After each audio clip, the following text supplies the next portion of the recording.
Namaste and Jai Jai Sri Krishna to all of my universal brothers and sisters and loved ones and family members and friends and associates. I love you all very, very much. May Lord Krishna grant you these two things: peace and happiness. Now, karma, the topic of karma is very, very deep.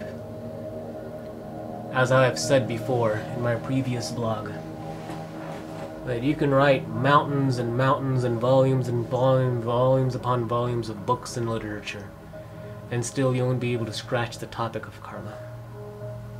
Karma is extremely, extremely deep. You are the master of your own faith. You are the architect of your own fortune. You are responsible for what you suffer. You are responsible for what you present for your present state. Agami. If you are happy, it has been your own making. If you are miserable, it has also been your own making. Every action bears a fruit sooner or later. A virtuous action produces pleasure as an effect. An evil deed produces pain and suffering. Unfortunately, you have no bhoga sutantra. Humans are not born with bhoga sutantra, which in Hindi means, in Sanskrit means, freedom to deserve the result of action. You do not have the freedom to determine the result of action. You don't have that freedom. Sometimes bad karma from previous lifetimes can block good karma from this lifetime, and vice versa. There are many people who are struggling and working really, really hard to be a good person, and still, unfortunately, bad things happen to them. They suffer as a result. They do not have that freedom of Swatantra Bhoga Swatantra. It is very unfortunate. But does that mean that they should not continue doing good? No. They should have a brave, brave heart. Lord Krishna is so merciful. Lord Krishna is the one who gives you the heart to bear punishment. Lord Krishna says to Uddhava that the greatest, greatest gift to mankind is suffering. Suffering is a blessing in disguise. Lord Buddha said that life is dukkha. Dukkha means suffering. Suffering and yearning. If you think about it, life is suffering, but we all have to go through these four things. Regardless if you're young or old, rich or poor, you have to go through these four things: birth, death, old age, and disease. Birth, death, old age, and disease. Whether you are a prince or a pauper, that is suffering. It is a gift. But an even greater gift is this human body which we receive, which is given by Krishna. Bade bhagman pawa surudurlabh sabagranthi gawa. This human body is an even greater gift which can outgrow the suffering. And how you see the suffering, how you see the laws of karma in action, and what you are doing in this present moment, it'll outweigh the suffering. That is why I always say, do not focus on your past karma, sanchit karma and prarabdha. Focus on vartaman, your present agami. What can you do now? Lord Krishna himself said, thy business is with the action only, never with its fruits. Your business is only with the action. Ki karam karo lekin phal ke asha na karo. Do nishkam bhava karma. Do selfless actions. Whatever you do it as a service to God, with your thoughts, words, and deeds. King Janak is also mentioned by Krishna in the Srimad Bhagavad Gita. Janak and others attained to perfection by action, karam, karatavya. There is a small passage in one of the Upanishads that I don't know about. One day Sage Vyas was giving a lecture, and he told his students, there are so many students, and one of his students was Shree Sukhdevji. He told his students that attachment is very hard. Attachment, the concept of attachment, and Maya, and wanting is very, very hard. Sri Sukhdevji, who happens to be the son of Ved Vyasji, said, Father, please explain to me, why is it so hard? Now in the ashram they had a rule that this teacher only spoke one time and it was heard. So he said, so Ved Vyasji told Sri Sukhdevji to go to King Janak and he will tell you what is attachment. And Sri Sukhdevji went to Sage Janak, King Janak, and said, Janak, oh great sage Janak, attachment is very, very hard. How do I get rid of attachment? So King Janak gave him an example. King Janak was hugging a tree and said, oh my God, I am so attached to the tree. I am attached to the tree. I am attached to the tree. I cannot get out of this tree. This tree is so grand, so big, so humongous. I am so attached.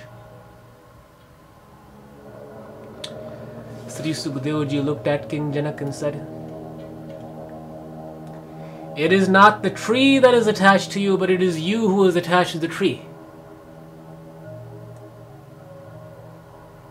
That is very, very true. What did King Janak said? King Janak told Sri Sukhdevji that you have answered your own question, now be gone. That is attachment. That is suffering. Through selfishness, your will becomes impure. You can render pure will strong and dynamic by getting out of this base desires, likes and dislikes. Rag Dvesh. Love everyone and everything equally. Just like in Srimad Bhagavad Gita in chapter 2, to a wise, a seer, a lump of coal and a block of gold is the same amount. If someone blesses you and someone curses you, you should be treated equally. Every soul is like a farmer who has got a plot of land.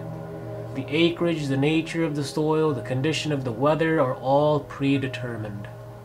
But the farmer is quite at liberty to till the earth, manure it, and get good crops, or to allow it to remain as a wasteland. You have that option. You all have a plot of land. You have the right to harvest it, benefit from it, or you have the right to remain in as a wasteland. You have that right. Just like in chapter 13 of the Srimad Bhagavad Gita, when Lord Krishna was given an example that this human body is like a field, and one who knows about this is like a farmer. Kshetra and Kshetraja. Kshetra and Kshetraja. Kshetra means field. Kshetraja means one who knows about the field. You must become the Kshetraja and know about the field. What you are now at the present results of thought what you did in the past. What you shall be in the future will be the result of what you think and do now. You find an environment which is best suited to the tendencies you acquired in a former lifetime. You chose it. I didn't choose it. You chose it. That is why it's good to make good decisions. You can create better conditions for the future. You can make your karma what you choose. You can rise to the very state of perfection. You can become an Indra. You can become a perfect yogi. You can change your character, thoughts, and actions. Therefore, in the Mahabharata, Bhishma, and in the Ramayana, Vashishta have placed Purushartha, or exertion, above destiny. Purushartha. Purushartha means what can you do for the soul? What can you do for your family, immediate family? What can you do for your neighborhood? What can you do for a community? What can you do for society to become a better person? That is called Purushartha. I continue to say, until the very, very last drop of my blood and my breath, and the very last draw of my breath that serves to humanity is, was, and always will be the direct service to God. Krishna, Jesus, Buddha, Durga, Allah, the direct service to God. There's no other way. Humanity. You have to have humanity in your heart.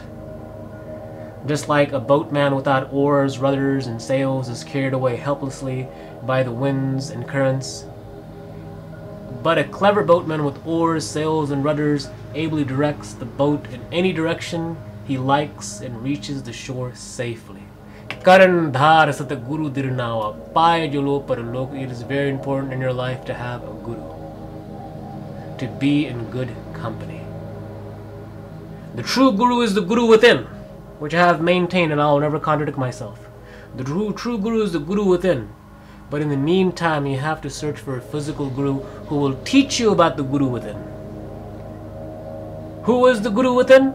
The guru within is the self. God himself is the true guru. In the meantime, you have to search for that person who will teach you about the guru within. It is very, very important to stay in good company. Even so, he who knows the laws of nature, laws of thoughts, and laws of karma, the cause and effect, you have no fear. Okay? Knowledge is like a torch. It is the light at the end of the tunnel. Brahm Gyan is the light at the end of the tunnel. True seers are the lights at the end of the tunnel. Know yourself. Jesus Christ would not waste his breath. Why would Jesus Christ waste his breath and say, know yourself, know yourself, know yourself? Why would Jesus Christ waste his time serving humanity? Why would he do that? For the upliftment of humanity, Jesus was here. For the upliftment of humanity, Buddha was here. For the upliftment of humanity, Krishna was here. For the upliftment of humanity, Rama was here. Confucius, Muhammad, etc. Humanity is, was, and will always will be the direct service to God. इंसान का पूजा भगवान का पूजा है. इंसान का सेवा भगवान का सेवा है. ये बात याद रखना. Thank you very much for viewing my YouTube blog. May Lord Krishna grant you these two things, peace and happiness. As you are all aware, my email is in the description box at supremelordkrishna@yahoo.com. Feel free to ask questions, comments, subscribe. Bhagavad Gita, meditation, how to control thoughts, all those questions are, very, very accepting. They're encouraged. But please do not ask me anything about politics or anything that's controversial, like abortion, affirmative action, death penalty, legalizing marijuana, death penalty, capital punishment, same-sex marriage, or anything that has to do with a controversy or politics. May Lord Krishna bless you. Om Vishwani Deva Savituritani Parasubha Yad Paratam Tamaha Subha. Om Agnaya Sugatara Isman Vishwani Deva Nani Vidvani Vadurani Lamashte. May God bless you. Shanti.